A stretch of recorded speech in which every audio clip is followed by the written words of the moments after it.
Coucou mes foodies, j'espère que vous allez bien. Aujourd'hui, je vous passe la recette d'un gigot d'agneau rôti au four avec du romarin, des pommes de terre grenaille et des choux-fleurs frits.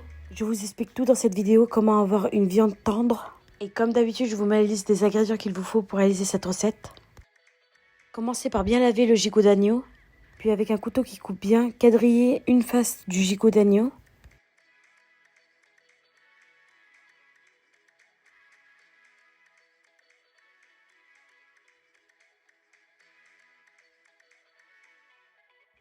Versez un filet d'huile d'olive.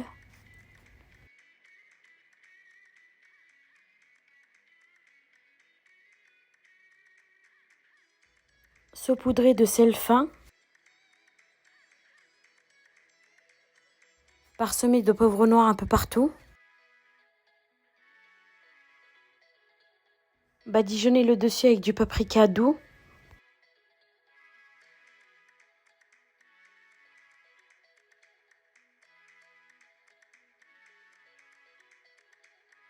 Ajoutez des brins de romarin dans les incisions, un peu partout.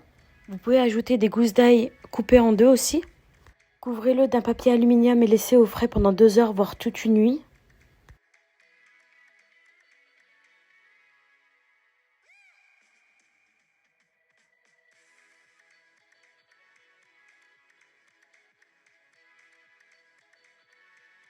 Mettez un filet d'huile d'olive dans un plat allant au four. Placez votre gigot d'agneau au centre.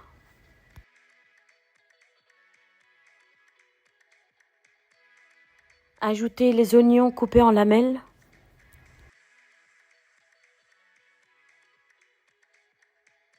Ajoutez les pommes de terre grenaille.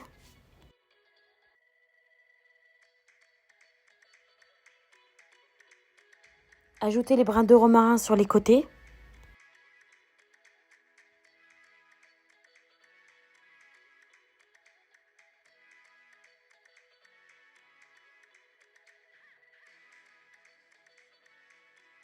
Ajoutez un bol d'eau chaude.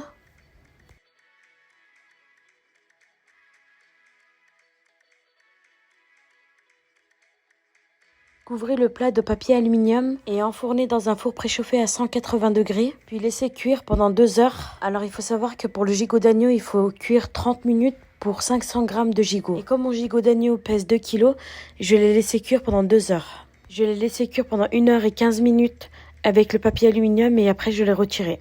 Pendant ce temps-là, on va s'occuper des choux-fleurs frits. Enlevez les feuilles du chou-fleur, retirez le trognon, puis coupez-le en gros bouquets.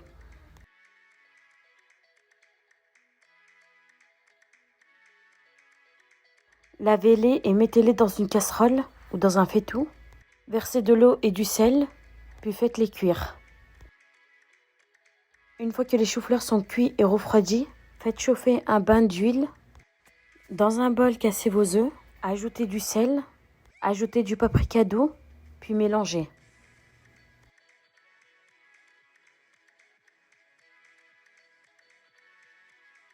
Trempez les choux-fleurs dans l'œuf battu, puis disposez-les dans l'huile.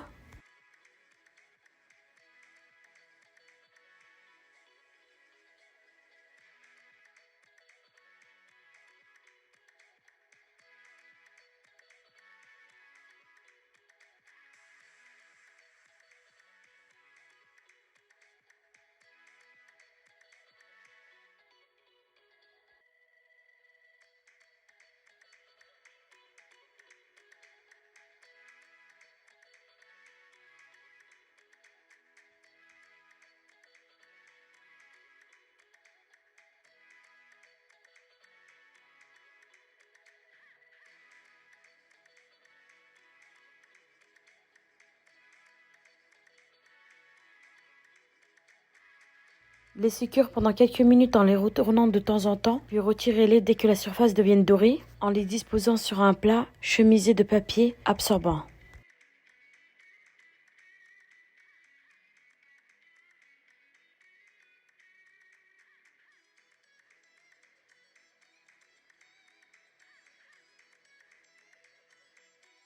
Voici la fin de cuisson de notre gigot d'agneau.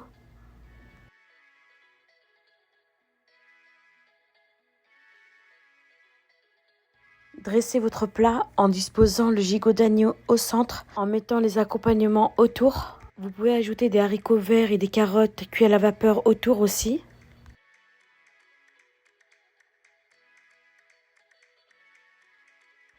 J'ai mis le jus dans une casserole que j'ai fait épaissir pendant quelques minutes à feu fort.